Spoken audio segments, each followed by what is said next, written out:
À la recherche de couloirs identitaires. La répétition du couloir dans le roman par Jean-Philippe Toussaint n'est pas une coïncidence.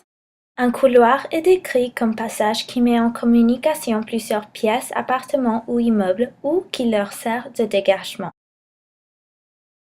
L'auteur utilise les couloirs et les personnes comme objets littéraires intégrés au tunnel de conversation.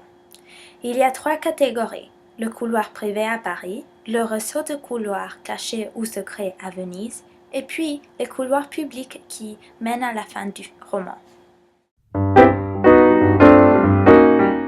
Le couloir privé se trouve dans l'appartement où Toussaint le décrit parallèlement à l'incapacité du personnage principal à communiquer.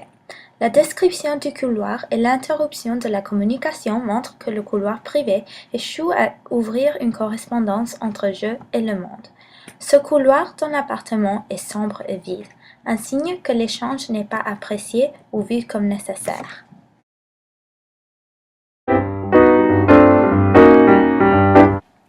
Le couloir caché dans l'hôtel mène à concevoir une quête identitaire et langagière.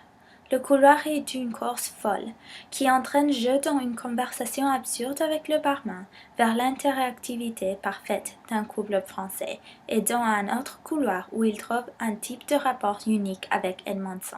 Labyrinthe expose la difficulté et le désordre que Jeu découvre quand il essaye de trouver son identité. Cela montre que se connaître soi-même n'est pas facile. Il y a des obstacles qui empêchent de se trouver. À la fin du roman, les couloirs dans l'hôpital, l'aéroport et le club de tennis sont dans des lieux publics. C'est là où je comprends, au milieu de l'aéroport entouré par des étrangers, qu'il avait atteint une forme de communication idéale avec Edmondson, mais il l'a détruit et était maintenant de s'emparer.